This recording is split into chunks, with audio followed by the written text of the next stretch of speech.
Hey everybody, welcome back. Right now I'm gonna go over crafting your bows. So this is something you can easily max out here in Haven, which is kind of nice. It's one of the few skills, might be one of the only skills actually that you can craft out completely here because it doesn't require any like hidden books or anything like that.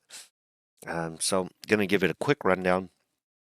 Here it is going to take like 500 points to fully max it out. You're going to start with your bowery here, short bow, long bow. Then you're going to want to go down to composite bow, recurve bow, and then lastly ASIMs.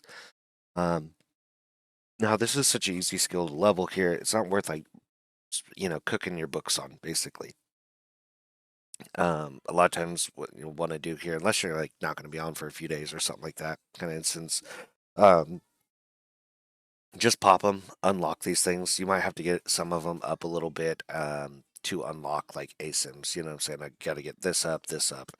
Then I can pop this one in. But it's super easy. You're just going to use bone tissue, single material. You don't need to go to composite material. Composite materials like for later on when you want to make your best bows. Excuse me, sorry. And I'll go over that here in a second. Let's start with recurve. Recurve bows are higher damage, less durability. Decurve bows are more durability, less damage. Um, so basically, everybody's going recurve. Doesn't make sense. Most of the time, you're fighting in this game. I have had bows break on me, but usually I'm dropping them before they're broken anyways because I want damage out of them, or dying or whatever. Everybody is going to be able to use a short bow. Um, so which is great there. Like I think a really good you're after you get out of Haven, you're really good. Um, Short bow is going to be like crepite with dense crepite. That's like an 80 strength or something. Everybody can do that. It's really good, really fast.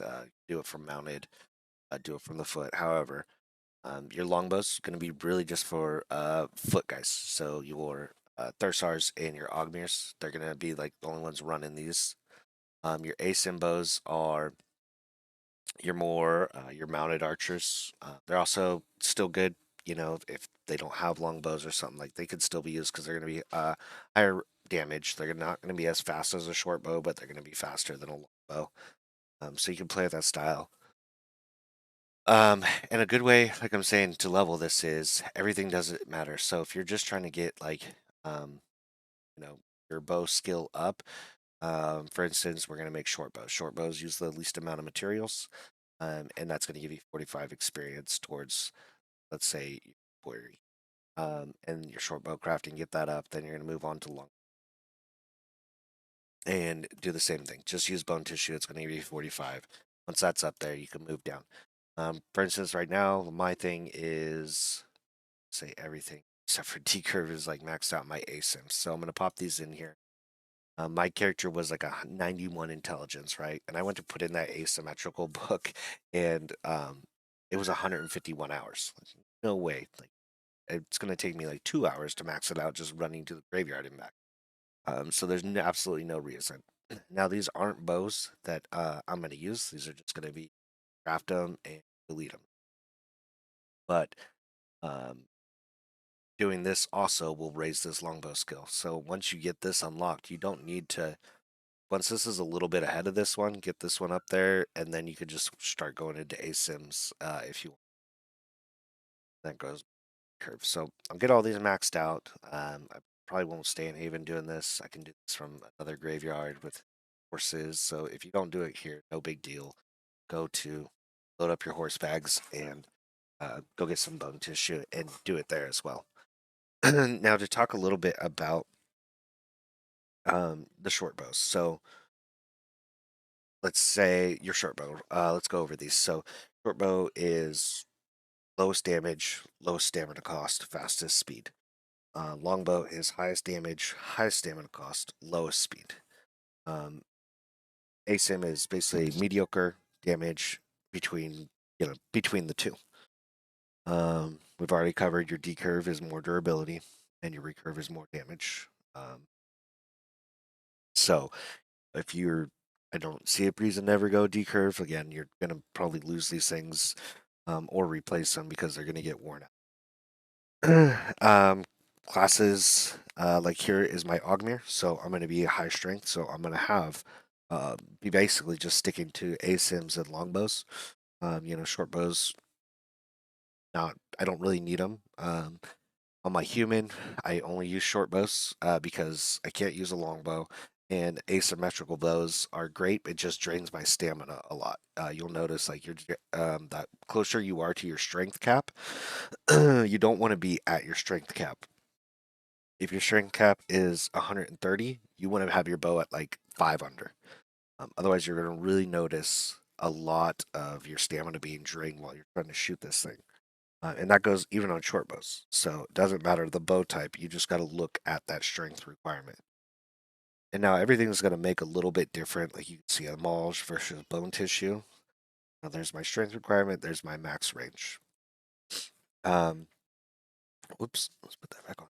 Forget. Um, let's see. So a great thing to consider is you can let's say you're just a regular, you're not going to use ASIMs, you're not going to use longbows, for instance. You could kind of actually get into this for fairly cheap. You don't have to spend the full 500 points. You could get in here and just make short bows for, let's see, one. You need one, two. Um, you would just need like 300 points, and you could make all the short bows and stuff. And that's probably the most common. Your longbows and your asymmetrical bows are really going to be players. So a player's going to decide, hey, like this isn't a one size fits all kind of category. Short bows, pretty much, you're making the same bow for everybody. It's going to be crepite with dense crepite composite bow, and that's how that's going to go. If you're trying to make like the best bows here in Haven, um, I'd have to look it up, but like technically, I think it's like is it whitewood with incisium? You can get whitewood here, you can get incisium here. Another good one is like dapplewood and valerium. If you were trying to make like really good bows for some reason in Haven, like it's not something that's needed. I think but each their own. Once you get out into the world, a lot of your bases are really easy to get. So like longbow, asymmetrical bow, you're going to be using something like you're going to be using spongewood, and then you can mix in different things there depending on strengths. Crepite, dense crepite are very big. Bow materials, some bones in there, just depending on what strength requirement you're trying to hit again when you are making these. But for the most part, if you are just going to be maxing these out, you just want to stick to your bone tissue. Or you could put any material in here if you got a buddy that has a shit ton of wood. People that have a shit ton of like balls, just burn it up. You're not gonna even can throw any in here. That's what's really nice about bow crafting. You can just sit here and pump it out. Um, I will cover a little bit about it. So if you want to be um, let's see, like a really good mounted archer, if that's something you're trying to go for, you're really going to want to play a Purite human. Um, and your strength is going to be roughly around like 110 or something like that, 114 ish, something right there. It's a really good mounted archer class, probably the best mounted archer class because you're getting extra clades um, in your mounted skill, which really, really pulls through for you. Alvarians aren't bad archers. They have quite a few points in there too. And for being small and they're really fast, they're great, great like foot archers because you can just move so quickly. Now, if you're just like wanting damage, you can't beat the Ogmirs with a longbow. If you're trying to be a guy that's just going to be shooting down, you're going to take down everything with it. Horses, you're going to be knocking people's horses for like 80, 90 damage with one of those. It's pretty insane. Like, unless they got like steel armor on, which very few people run around with like steel armor on their horse. But outside of that, like you're going to be pretty dangerous. Um, they have changed archery a little bit. Um, So when I first started playing Archer, you didn't need controlled aiming and aiming technique and marksmanship. Like these weren't useful at all, but they have added a lot more sway into it. So do consider that. Like if you like this guy is going to be an archer, but it isn't my main thing. Like I am a foot fighter, so I'm not super worried about having controlled aim. But if you are going to go the archery route, these guys are kind of a must. So definitely work that into your build. Um, so do consider that. I don't want you to get out there and get on a mounted archer or like mounted horse and have a tough time and be like, wow, this really sucks. It's like it is really good. Um, you just got to make sure that you're accounting for those points to be in there. But yeah, guys, if you guys got some questions about it, feel free to drop them below, and I'll try to answer them. Have a good night.